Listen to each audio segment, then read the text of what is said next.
Good morning, good afternoon, and good evening, depending on where in the world you're joining us from. Welcome to our expert session, The Future of Agentic AI, Scaling Efficiency and Control with Mistral's Open Source Platforms, brought to you by our friends at Mistral AI. I'm Jenna Holland, Director of Digital and Marketing Data Science in Marketing at Data Science Connect, the world's largest data and AI ecosystem for enterprise leaders.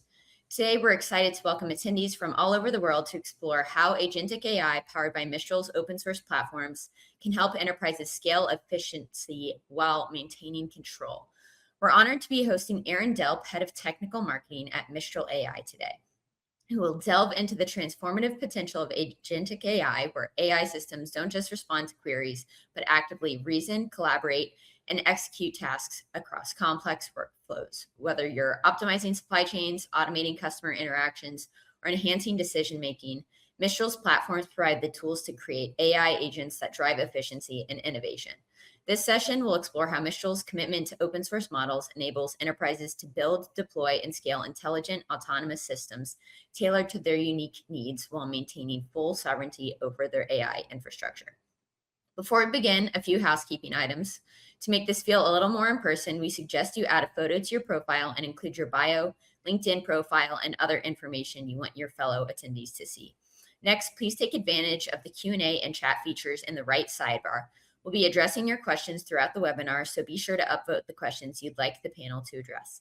If you're wondering where your organization stands compared to others on your AI journey, check out the poll question in the right sidebar.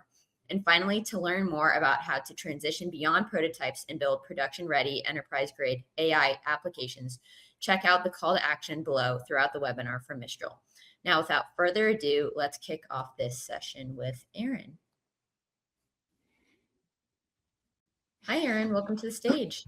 Hello. Can everyone see me okay? It says my video. There we go. I just had to redo it there real quick. Great. I'm going to go ahead and share my entire screen today. Jenna, let me know when you can see the title screen on the presentation, please. All right. We are looking good. Let's go ahead and get started, everyone. So first of all, thank you very much for your time today. What I'm going to do is actually 3 sections, but the goal for today is how can you get started with agentic AI in as little as 10 to 15 minutes? And that's what we're going to go through today. We're going to go through with Mistral how to take frontier AI and put it in your hands and do it from an agentic AI standpoint. I'm going to start with a little bit of who is Mistral, then go into a little bit around the portfolio and tell you at a high level so you can understand where we are and where we fit into the AI ecosystem. And then lastly, we're going to focus on a tool we call AI Studio, which is our foundational builder for agents, for skills, and for really complete control, observability, and lifecycle management for AI. So with that, let's go ahead and get started. Hold on one second. I just have to advance the screen. There we go.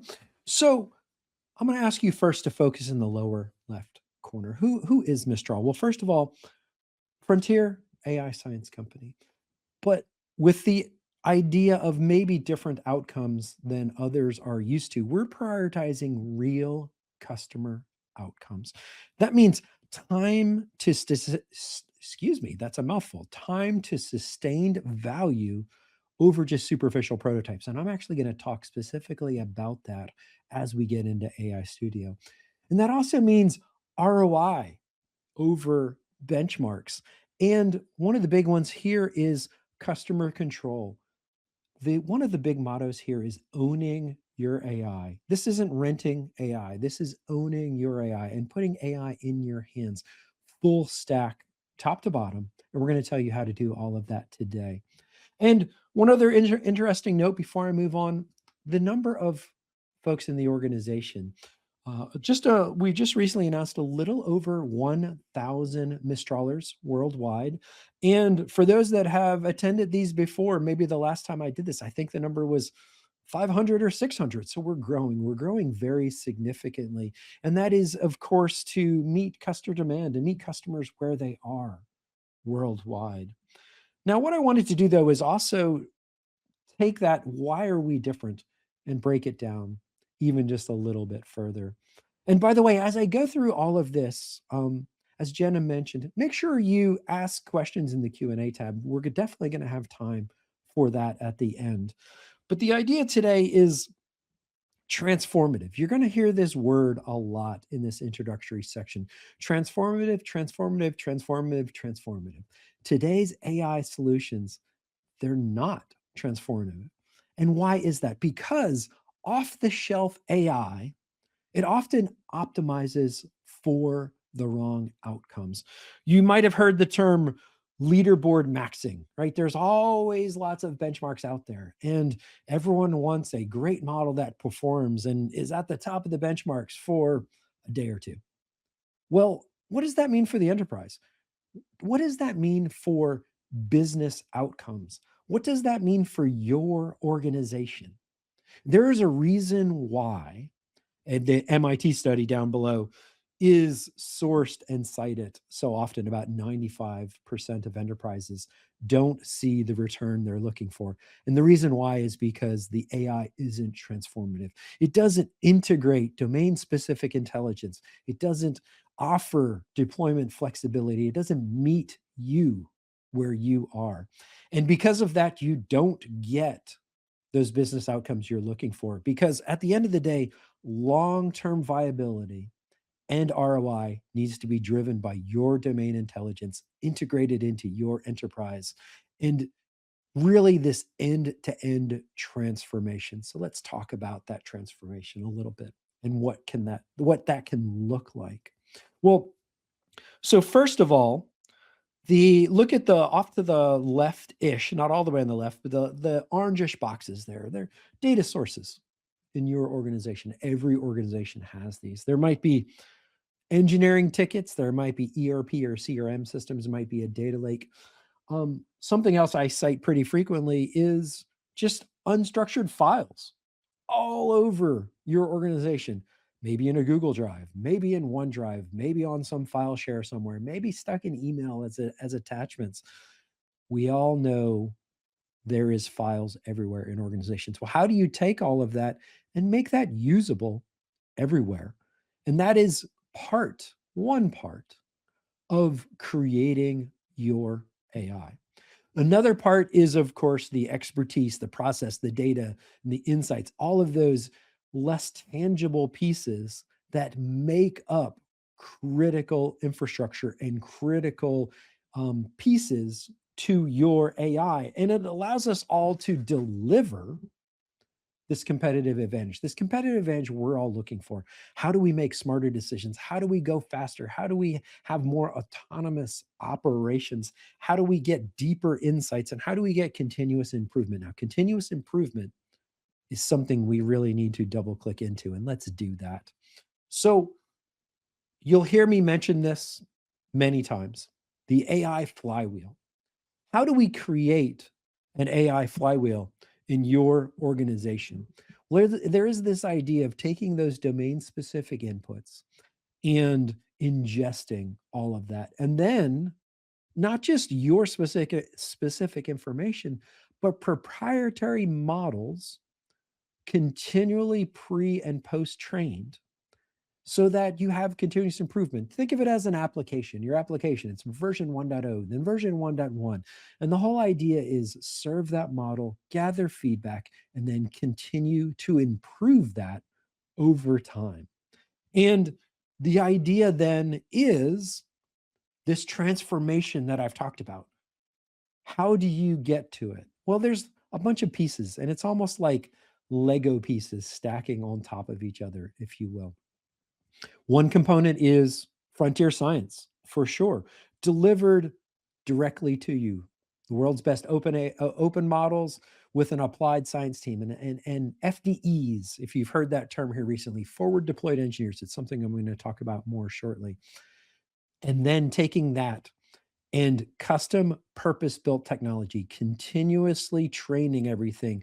This idea of a wide choice of model sizes, capabilities, and then custom workflows, agentic workflows. And you might have heard the term agent swarms as well within your organization, so that you then have enterprise-wide context and enterprise-grade control, pre-built custom connections to your systems, production-grade training and inference using your tools and frameworks, and really deployable anywhere. And this is a key fact too, especially for those with data sovereignty and compliance concerns, deployable across on-prem, edge, or any cloud, and owning everything full stack. The data, the weights, and the keys all under your control. And this is how we get to end-to-end transformation through all of this.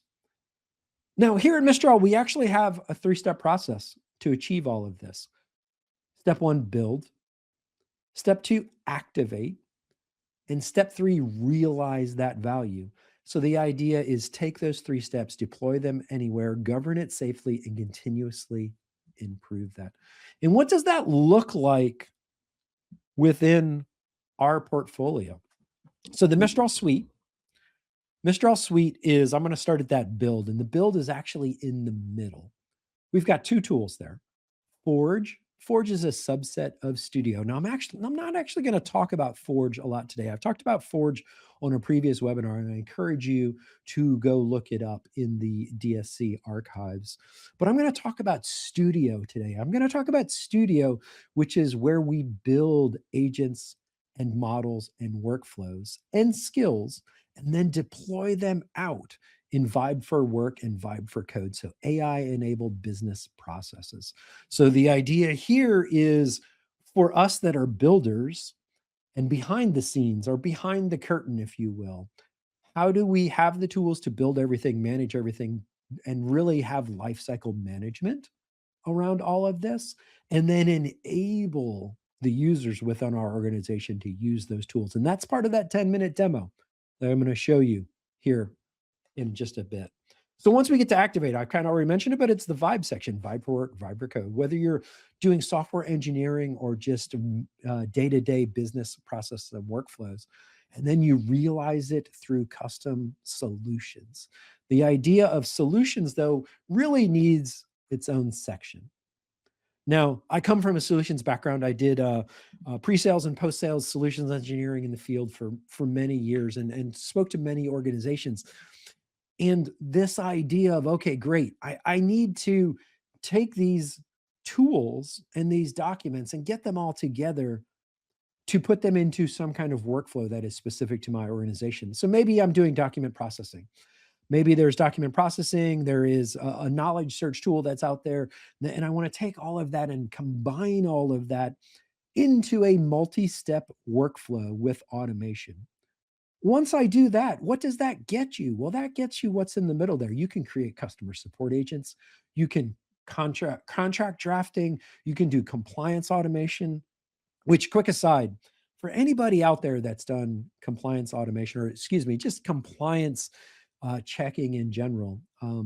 I did a number of this, and boy, oh boy, compliance audits, man. That's something where the idea of without this and generating everything and the paper trails and the documented ways and the sources of all of this can get really overwhelming quickly and can be very time consuming. How do we reduce the friction for something like that? And that's what we're looking to do with Studio and Vibe, as I'm going to show you. Now, under the hood, what do each of these do? I've explained them a little bit, but Forge again, Forge is really for taking a model, a Mistral model. We have generalist models and we have specialized models. Taking that model and then fine tuning it, training it, and actually taking it and making it specific to your workflows.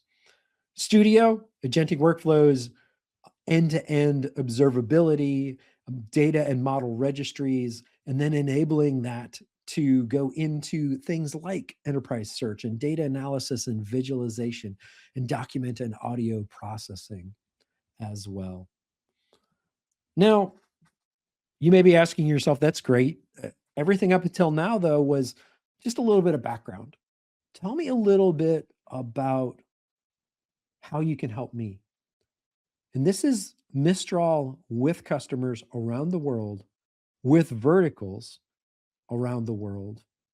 And you'll notice here, some of these areas, this isn't the easy parts of the business, if you will. This isn't the easy sectors of the world.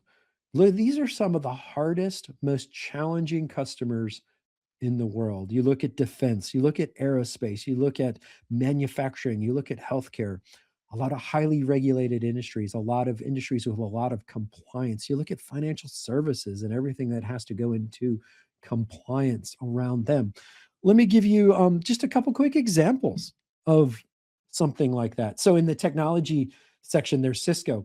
We, in coordination with Cisco, have worked with agentic workflows for their in-house systems to improve customer service there. For the public sector, the Singapore government, this one is really interesting to me because it is kind of a top to bottom full stack around all of this. Working hand in hand with what we call HTX, Singapore Home Team, and the part of the government there taking Mistral models and fine tuning and training them in a couple different ways. Number one, on the Singapore national language to make it more accurate for that language. Excuse me one second. And then combining that along with the government services, making sure it can answer questions, make sure it can route queries. And you can actually go Google this, HTX Phoenix models. It is a model family co-created, co-innovated between us to do this. And then we're working with them and with the robotics. We're working with them with agentic workflows as well. ESA under aerospace, the European Space Agency, doing some really fascinating thing with images and document manipulation. I can go on, but I just wanted to give you an idea of some of the common problems and use cases that get solved today. But you may be asking yourself, that's great. I don't quite see myself in that previous slide. What about this? How do you get started with these transformations? Well, this all comes down to what we call that first iconic use case. And you may not even necessarily know exactly what that is. And we will work together with you to uncover that. So on the left there, identify that use case. So pulling in subject matter experts, pulling in basically what is possible, what data sources are there, and most importantly, what is the business outcome we want to solve for together? Because if there's not a measurable business outcome, none of this matters. This is all technology for technology's sake. We want a measurable business outcome that we can go solve together. Once we have that iconic use case, we will then validate this. It's something we call tech feasibility. And think of tech feasibility as a 3 to 4 week pilot. We try to wrap them up in 3 to 4 weeks. We'll do some data mapping. We'll work with your teams, figure out how to get a pilot going and target it in that deployment environment that is the best fit for you. We'll get sign off there, and then we'll figure out how to actually take this project and put this into production to go from that POC to production and how to scale up. And that part alone is something I have a separate slide on. POCs in production is really, really important. And by the way, that's where Studio comes into play. Where Studio comes into play is end-to-end ownership. Not just owning your AI, but building your AI. And so let's talk about Studio and what it is and what it does. So first of all, it's a combination of a couple different things. A lot of these things are terms you're hearing in the industry right now, building out AI. There's workflows, there's an AI registry, there's a context engine. I want to take the models and I want to customize them. And oh, by the way, I don't just want to launch them. I want to do observability and I want to do evaluations and I want to do continuous improvement.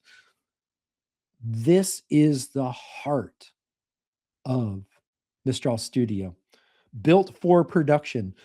When I talked about those POCs earlier, POCs are famously and sometimes maybe notoriously known for, hey, it worked in the POC. I took a controlled data set, I took some controlled tools, I took it in a controlled environment, and everything worked great.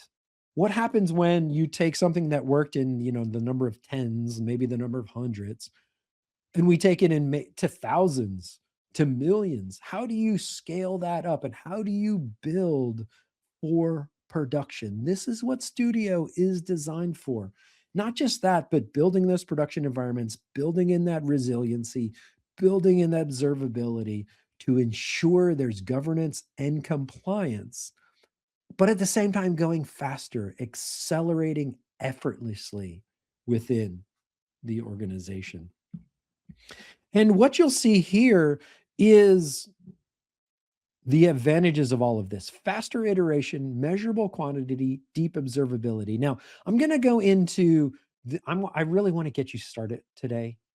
And so, what I'm going to do is I'm going to show you how to get started today, but I just want you to understand all of these are under the covers and are I'll use the term. What I'm teaching you today is the 101. This is the 201 and 301 level of all of this, but it is all there, and it can grow with you and scale with you over time. Now, this is what we're going to talk about today, though. We're going to talk about workflows, agents, agent swarms, agentic coordination. All of that is built in to the product. And ultimately, also in addition to that, integrated into your environment as well. So this is a build tool and a management tool all in one. All in one to lower those deployment risks, but at the same time, portable. This isn't just cloud. This is hybrid. This is dedicated environments. This is self-hosted environments, because there's a lot of organizations out there, they need that privacy and they need that control. And why do that? Well, I've used this term many times. And if you've seen me do another webinar, maybe one of the earlier DSC webinars, cookie cutter. I use that term over and over. That first one, we all know, it's not just AI. We all know building that first one at times, it's difficult. But once you take the lessons learned from that first one, the acceleration is in the repeatable model. The ability to have traceability and reuse, and this idea of taking everything and making a unified catalog of all of this as well. And so what I'm going to do is I'm actually going to flip over here and go into a little bit of a demo here for a little bit. This is if you go to console.mistral.ai, and you can do that right now, but you'll notice here, there's a tab. There is, under this tab, there is Vibe, there is Studio, there's the Docs and API, and there's the Admin tab, which you were in the Admin tab. I have different tabs across the top here, which correspond to each of those. We're going to talk about each of these in turn. But I want to get you started quickly today. So if you're, as the administrator, you can create an organization, you can add some members, you can create a workspace. You'll notice here I have my default workspace. I'll just show you here, Vibe, which is our chat interface here. Here's the workspace I'm in, and there's some other workspaces as part of my organization. I'm in more than one. And then here in Mistral Studio, I'm in different organizations as well.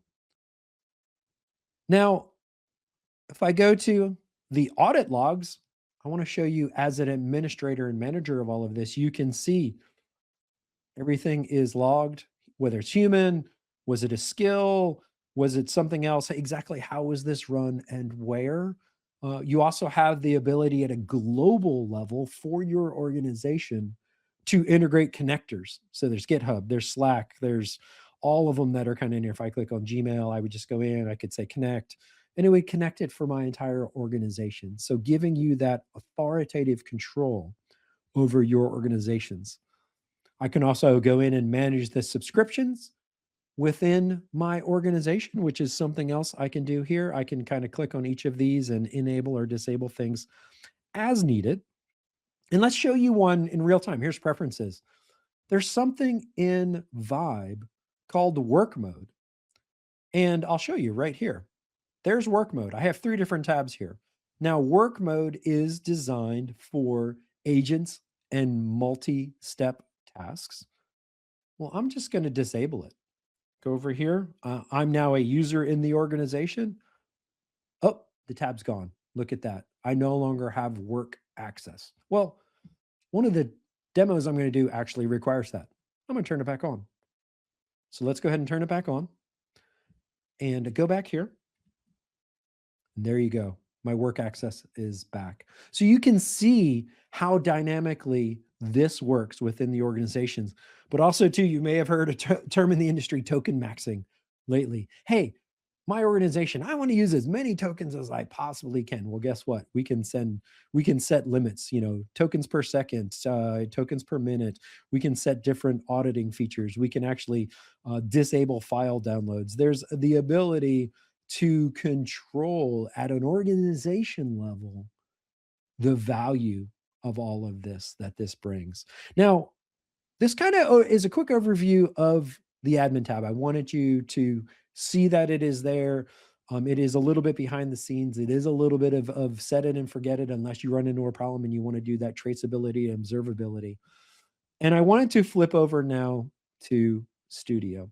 Studio is, again, where you can build things, you can monitor things, and actually you can play with those connectors, those agents, and those workflows. You'll notice here, like if I wanted to do audio, there is speech to text, there's text to speech, document AI is OCR. These are all applications you can run within your organization, either directly within the UI or through batch and through the API as well as the UI. So there's really multiple different ways to run this within your organization.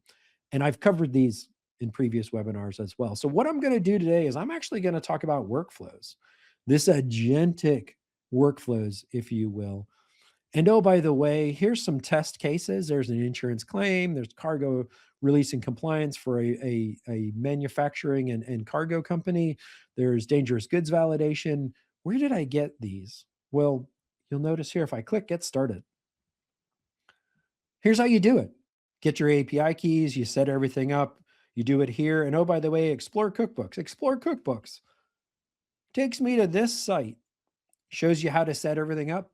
I set all of this up in, again, 10 minutes, 15 minutes. I get the out of the box examples. So what I did here is I set up our own cookbooks. And you'll notice here, I can see the executions of them. So here they are. Here's ones that we completed. I'm going to show you one or two here in a second. If I wanted to deploy it out to GitHub, I can connect it out to GitHub. I can also run them on schedules as well. I haven't created any schedules yet, but I could. You do have that ability. So let's go run one.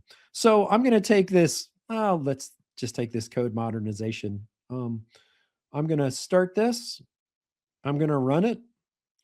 And I actually have one running in the background already.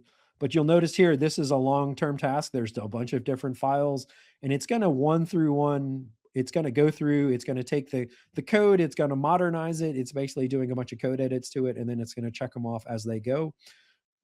I now have two of them running.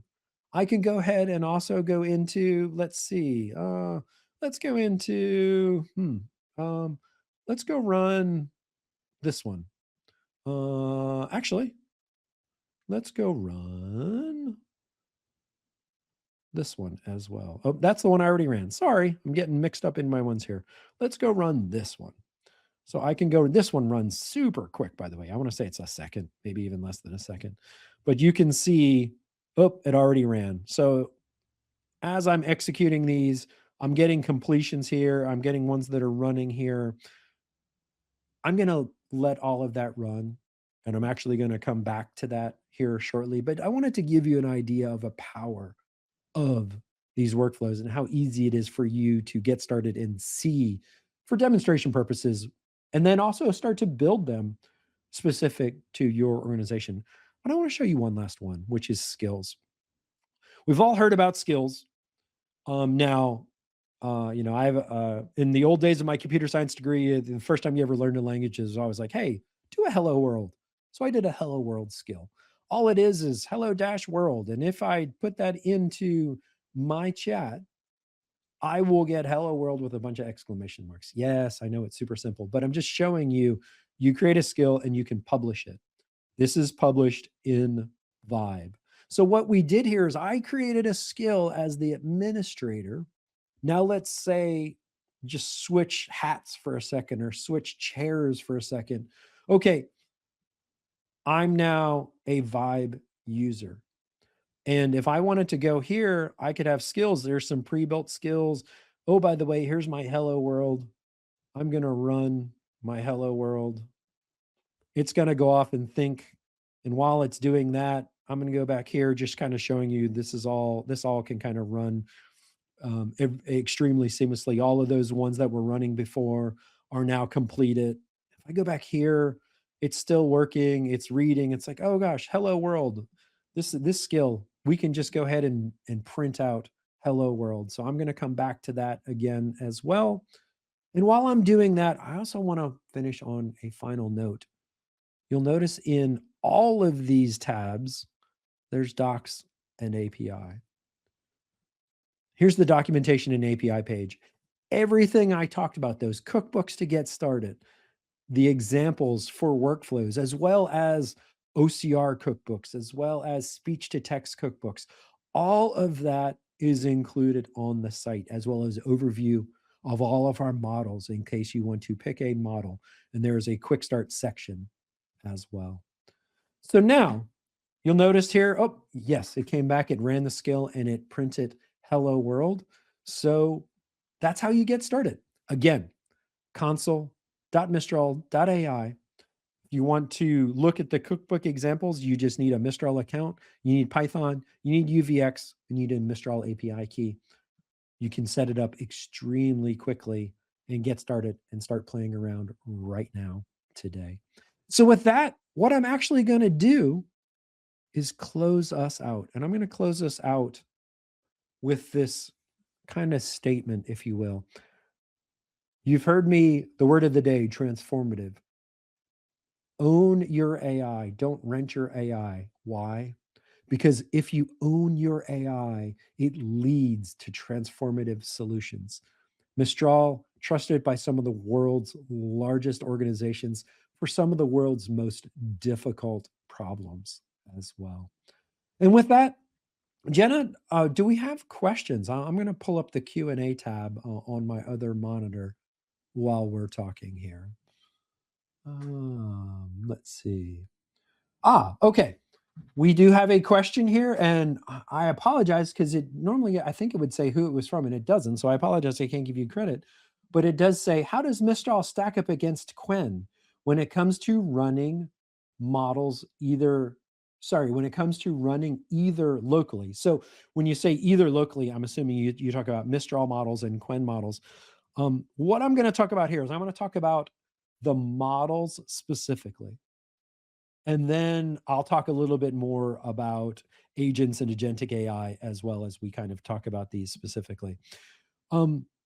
Within the Mistral family, we have somewhere between 20 and 30 different models.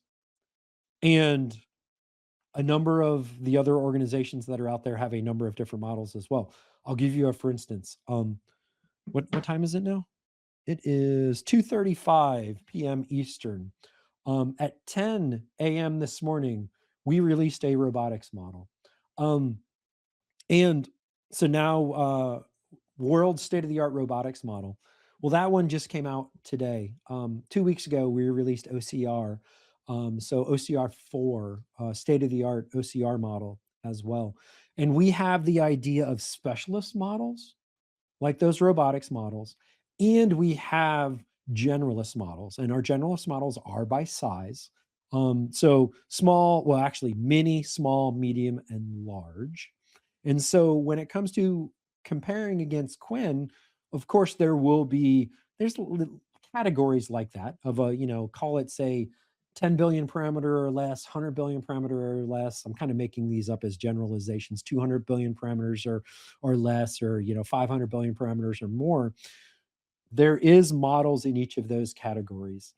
And then each of those models can be 4 different functions. Like I can tell you, Mistral Medium 3.5 that came out a couple months ago specializes in agentic coding in particular. Really, really does well there. So each model has a size, it has a place in the market. Is it specialized or generalist?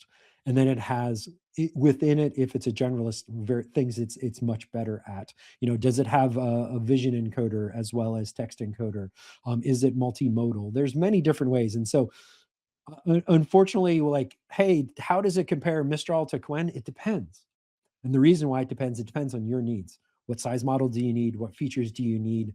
What I'll use the term optimizations does it need as well? So I hope that answers your questions. And if not, I encourage everyone out there, follow up with me directly. It's just Aaron, Aaron at Mistral.ai. Shoot me an email. Happy to talk. Do we have any other questions as well? Okay, I see one here. Let's see. What are the biggest issues you see companies run into with orchestrating agents and managing tokens? And how does Mistral help with that? So it's Stanley. Stanley, thank you very much for the question. This is a really, really good question because what we're actually seeing is a bit of a transformation. And this is not just Mistral customers, but the entire industry. What we're seeing is this shift towards agentic platforms. And what does that mean? Well, you go from, hey, I just needed a model, like I just talked about. I need to fit a model to the solution. I then need to customize that model within my organization to make it perform the best it possibly can. But now in the world of agents, I need a harness as well. And the easiest way to think about a harness is a wrapper around the models. Like if you have the model at the center, then you have the harness, and the harness are specialized to orchestrate and manage all of those agents. And so what we're seeing right now is the biggest issues we're seeing is this proper fitting of the model, the harness, and the agent workflows all together into a cohesive stream. And so that is far and away the biggest thing that we're seeing right now. And I don't see any other questions at the moment. I'm going to say last call for questions. And if not, Jenna, I think we are ready to take us home. Great. Thank you so much, Aaron. It was awesome having you back on today. Thank you very much. Good to see you, Jenna. Good to see you. And thank you all for joining us. Great insights from Aaron. If you missed any of the webinar or want to rewatch anything, the recording will be available a few minutes after if you refresh this page. Thank you again to our partners at Mistral AI. We will see you all next time.